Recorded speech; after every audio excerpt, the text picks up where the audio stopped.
오늘 우리는 시편 72편을 읽었습니다. 우리가 읽은 이 72편의 머릿말, 그러니까 표제를 보면 솔로몬의 시라 그렇게 기록이 되어져 있습니다. 여러분, 그런데 이 시의 마지막 절인 20절을 보세요. 거기 보면 다윗의 기도가 끝나니라 그렇게 기록이 되어져 있습니다. 머릿말에서는 솔로몬의 시라, 또 그 내용은 또 다윗의 기도라. 여러분, 어떻습니까? 좀 혼란스럽죠. 그러면 이 시 누가 적은 겁니까? 여기에 대해서 많은 학설들이 있습니다만은 이 시가 다윗의 기도인 것은 여러분 분명합니다. 다윗이 죽기 전에 올린 기도라는 거죠. 그가 임종이 가까웠을 때 이 기도를 올려드렸습니다. 그러니 그 임종이 가까웠던 그때 글로 쓸 힘이 없었던 거죠. 그래서 그의 아들 솔로몬이 아버지 다윗의 그 기도를 자신의 말로 그렇게 글로 표현한 겁니다. 그래서 이 시는 다윗의 기도이며 솔로몬의 시인 것이죠. 오늘 먼저 살펴볼 것은 이 시의 주제입니다. 여러분, 이 시의 주제 뭡니까?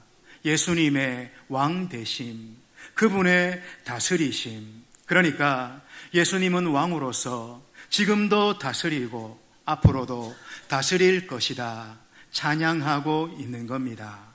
그리고 그의 다스림을 받는 왕, 그의 다스림을 받는 자, 다시 말해 그의 뜻을 깨닫고 그 뜻을 순종하며 살아가는 자에게 주님이 주시는 풍성한 은혜를 말씀하고 있다라는 것입니다. 여러분, 먼저 1절 말씀 우리가 보도록 하겠습니다. 같이 한번 읽습니다. 시작. 하나님이여, 주의 판단력을 왕에게 주시고 주의 공의를 왕의 아들에게 주소서. 여러분, 여기서 우리가 먼저 알아야 되는 건 이스라엘의 왕은 세상의 왕과는 다르다는 겁니다. 여러분, 세상의 왕은 어떻습니까? 모든 것을 자기 마음대로 결정을 하죠. 자기 임의대로 결정을 합니다. 그러나 이스라엘의 왕은 그렇지가 않아요. 여러분, 이스라엘의 왕은 하나님의 대리자요, 그리고 하나님의 종입니다. 그래서 그런 이스라엘 왕에게는 두 가지 자질이 필요했습니다. 먼저는 하나님의 뜻을 찾고 구하고 그래서 그 뜻을 아는 거지요. 우리가 방금 읽었던 1절 상반절, 주의 판단력을 왕에게 주시고, 여러분, 이건 하나님 앞에 올려드리는 간절한 기도입니다. 주의 뜻을 저로 깨닫게 하옵소서. 주의 뜻을 저로 알게 하옵소서. 다른 어떤 것보다도 주님의 뜻을 먼저 구하고 먼저 알기를 원하는 간절한 마음을 올려드리고 있다라는 거죠.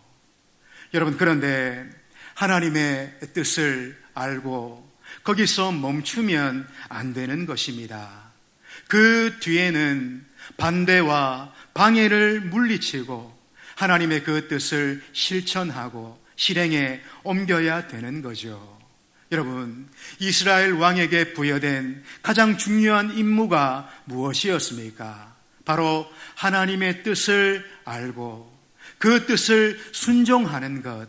여러분, 이게 이스라엘 왕에게 부여된 가장 중요한 임무였습니다.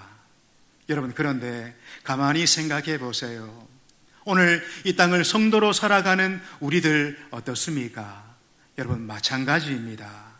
이건 이스라엘 왕뿐만 아니라 이 땅을 왕 같은 제사장으로 거룩한 나라로 살아가는 성도들에게도 하나님의 뜻을 알고 그 뜻을 순종하며 사는, 여러분, 이게 가장 중요한 임무가 되는 거죠.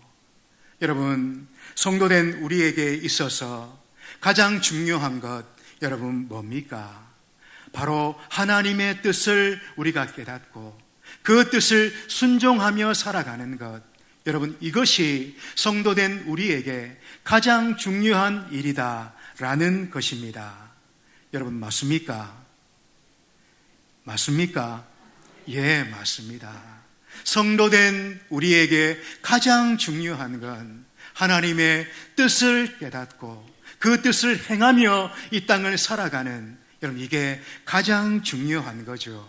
그런데 우리가 그렇게 하나님의 뜻을 아는 데 있어서 우리에게 꼭 필요한 게 여러분 있습니다. 그게 뭔가 하면 하나님의 말씀이 내 삶 속에 말씀의 이 체질화가 되는 거죠. 하나님의 말씀이 다 녹아서 내 삶 가운데 녹아드는 이 말씀의 체질화가 오늘 우리에게 꼭 필요하다라는 겁니다. 여러분, 무슨 말인가? 하나님의 사람은 다른 어떤 것보다도 하나님의 말씀을 가까이 하고 하나님 말씀을 함께하고 하나님의 말씀을 사랑해야 됨을 의미하고 있는 것입니다. 그래서 그 말씀이 내게 체질화되도록, 그 말씀이 내 육신 가운데 육화되도록 우리가 그 말씀과 함께해야 된다라는 거죠. 제가 사역을 처음 시작했던 이 교육 전도사 때의 일이었습니다. 저희 집 바로 뒤편에 어떤 할머니 한 분이 살고 계셨어요. 그런데 그 할머니가 아침에 일어나면 꼭 트는 노래가 하나 있었습니다. 아침에 일어나면 그 노래를 틀고 점심때도 그 노래를 틀고, 여러분, 그 노래가 뭔가 하면 이렇게 시작합니다. 어머나 어머나 이러지 마세요. 여러분 압니까? 잘 모르시죠? 워낙 경건하셔서. 네? 여러분, 어머나 어머나 이러지 마세요. 어느 여가수의 노래입니다. 어머나라는 그런 노래죠. 근데 이 노래를 시도 때도 없이 그 할머니가 틀어놓는 겁니다. 아침에 일어나면 그 노래를 틀고 점심때도 틀어놓고 자기 전에도 그 노래를 크게 틀어놓는 겁니다. 그러니까 제가 그 노래를 귀에 딱지가 않도록 듣게 되는 거죠. 얼마나 많이 듣고 얼마나 자주 들었는지 모릅니다. 그러다가 어느 날 교회에서 수련회 답사를 가게 되었습니다. 부장 집사님 옆에 타시고 한참 이제 답사를 가는 중에 저도 모르게 제 입에서 아마 어머나 어머나 이걸 흥얼흥얼 거렸던 것 같아요. 운전하던 집사님이 저를 환하게 그렇게 쳐다보십니다. 그 집사님이 그렇게 환하게 웃는 거 저는 처음 봤어요. 그러면서 제게 이렇게 얘기합니다. 아이고 전도사님, 전사님도 그 노래 좋아합니까? 요새 제가 제일 좋아하는 노래인데 전사님이 그 노래 좋아한다 하니까 제 마음이 왜 이리 기쁜지 모르겠습니다. 여러분, 제가 얼굴이 얼마나 붉어지고 얼마나 떳떳해졌는지 아직도 그 기억이 생생합니다. 여러분, 제가 무슨 얘기를 하고 있는 겁니까? 우리가 매일매일 뭘 듣고 있는가? 우리가 매일매일 무슨 소리를 들으며 살고 있는가? 날마다 뭘 듣고 뭘 접하며 살아가고 있는가? 여러분, 이게 얼마나 중요한지 모른다라는 거죠. 밤낮으로 어머나 어머나 이걸 들으니까 저도 모르게 제 입에서 그게 튀어나오는 겁니다. 여러분, 평소에 무엇을 가까이 하고 무엇을 늘 접하며 살아가는가, 여러분 얼마나 중요한지 몰라요. 오늘 이 자리에 예배하는 우리 모두는 하나님의 말씀을 늘 가까이 하는 우리가 되기를 축복합니다. 하나님 말씀 안에서 그분의 음성을 크게 듣는 우리가 되기를 축복합니다. 그래서 일이 일어날 때마다 말씀으로 그걸 바라보고 말씀으로 그걸 해석하고 말씀 안에서 그걸 풀어나갈 수 있는 주의 백성들 다 되시기를 주의 이름으로 축복합니다. 여러분, 모세의 뒤를 이어서 이스라엘 백성들을 이끌었던 여호수아를 부르실 때 하나님 여호수아에게 딱 이 한 가지 요구하셨습니다. 여호수아서 1장 8절의 말씀이죠. 한번 띄워주십시오. 같이 한번 읽습니다. 시작. 이 율법을 내 입에서 떠나지 말게 하며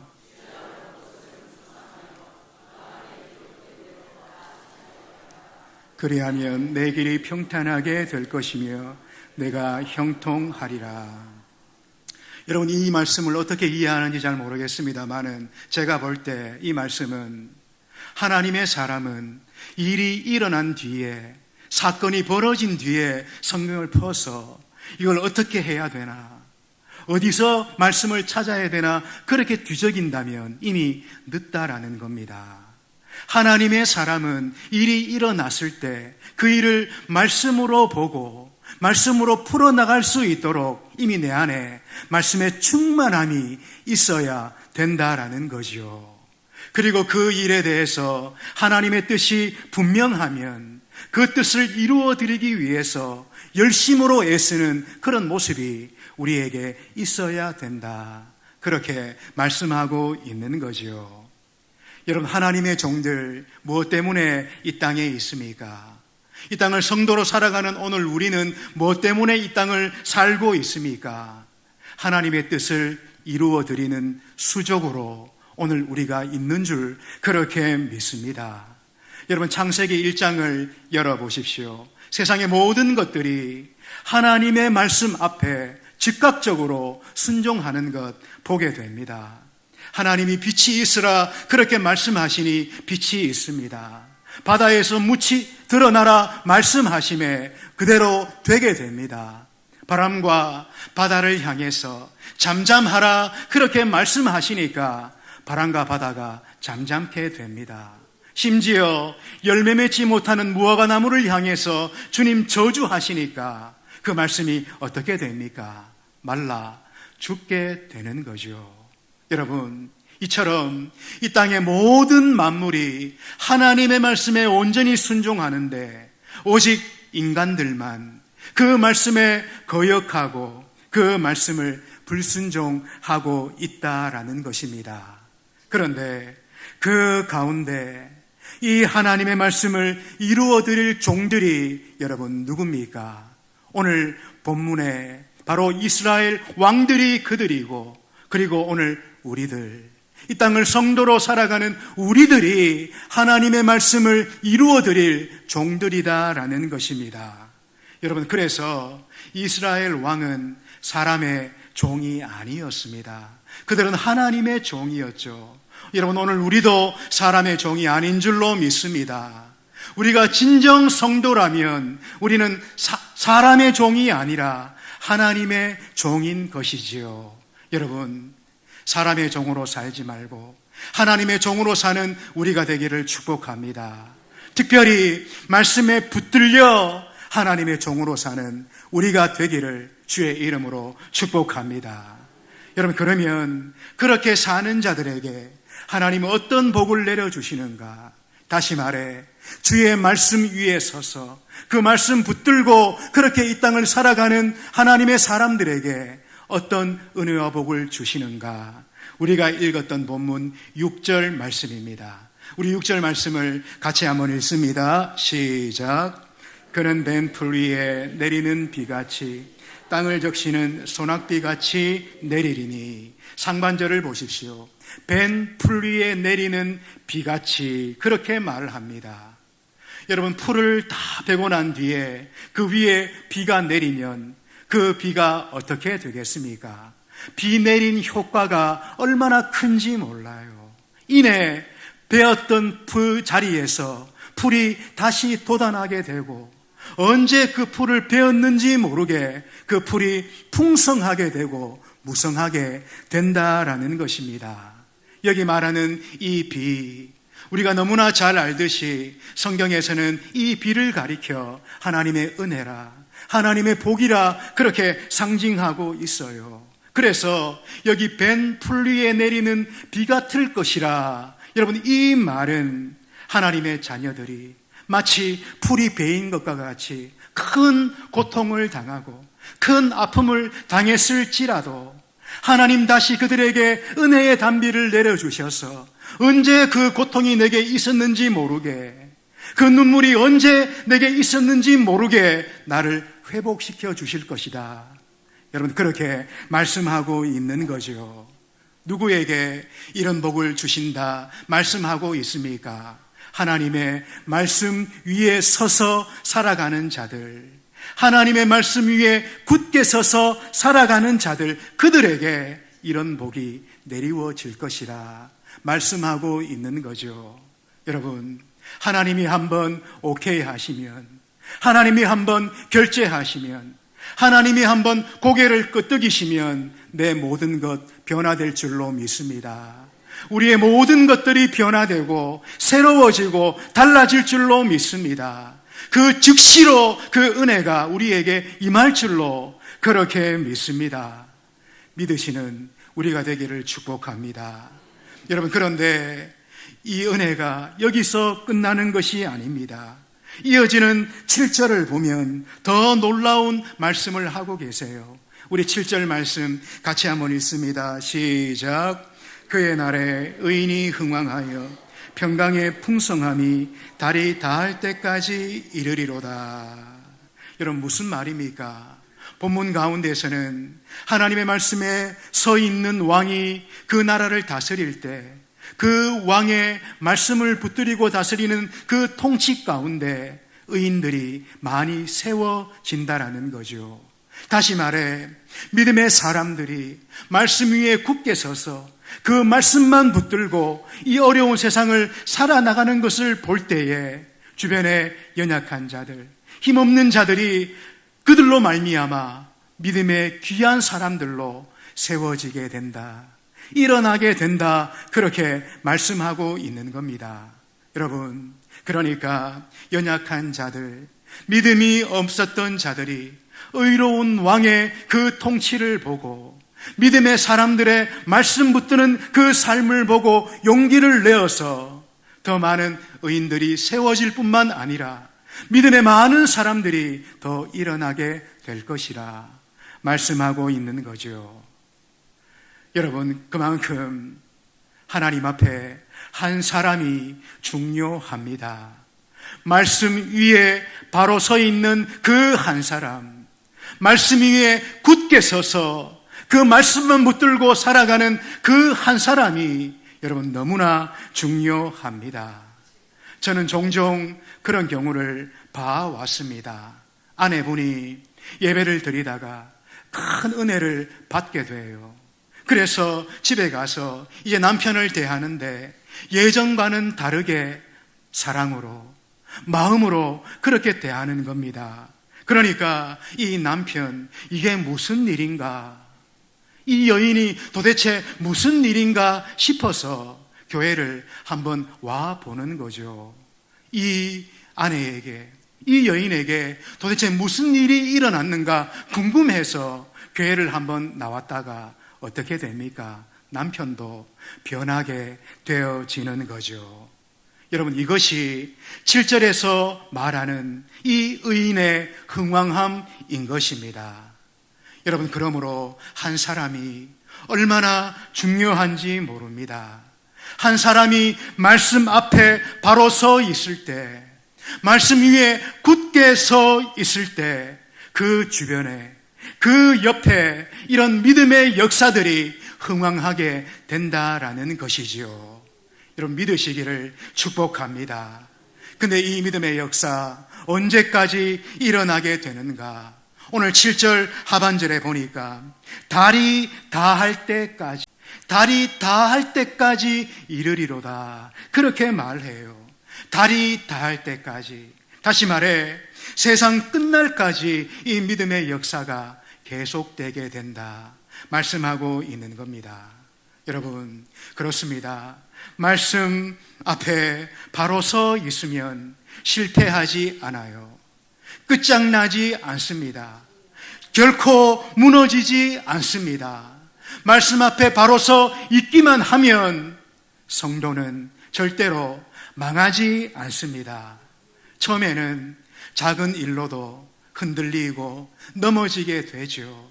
그러나 그때에 말씀을 붙들고 그 어려운 일 중심을 잘 잡고 견디어 나가면 그 뒤로는 지속적으로 평강 가운데 그렇게 거하게 되는 것, 우리가 주변에서 너무 많이 보고 있습니다.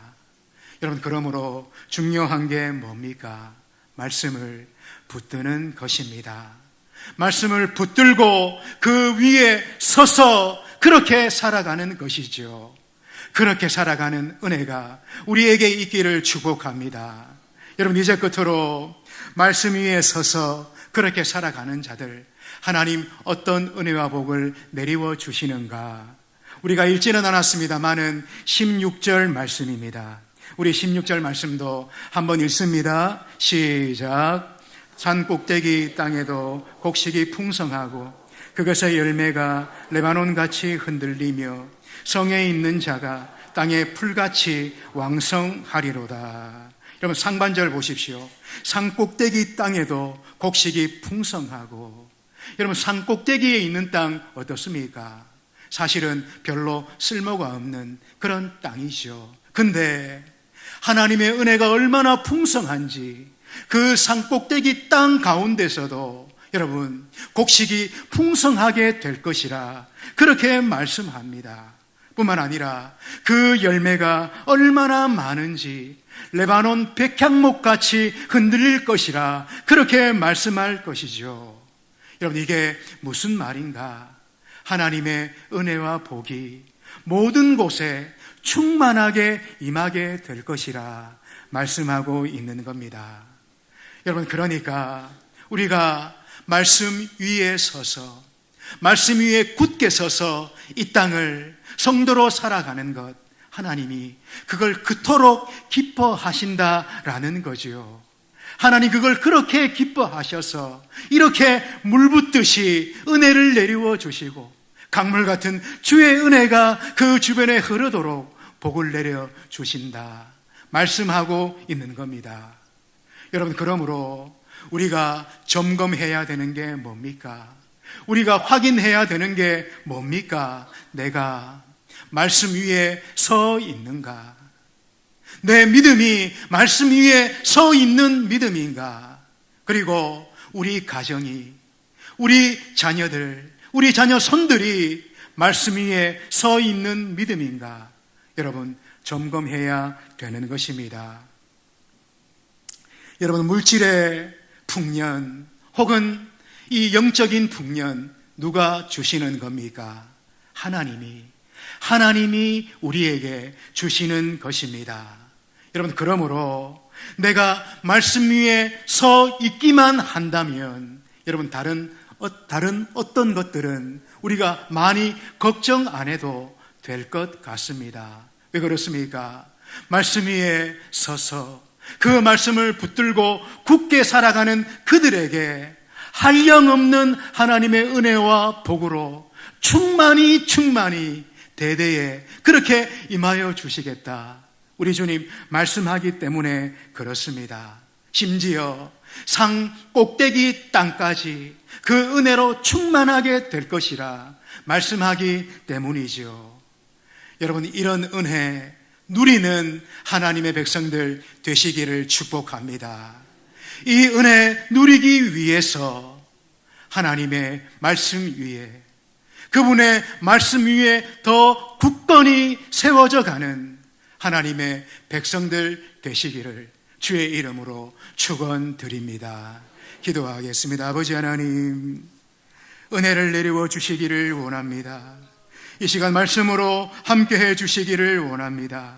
하나님, 그래서 오늘 저희들 하나님의 말씀 위에 서게 하시고 그 말씀 위에 굳게 서는 믿음들 되어져서 하나님 기쁘시게 할 뿐만 아니라 우리 주님 약속하신 그 은혜와 복 충만히 받아 누리는 하나님의 백성들 되도록 성령으로 함께해 주시옵소서. 예수님 귀하신 이름으로 기도하옵나이다.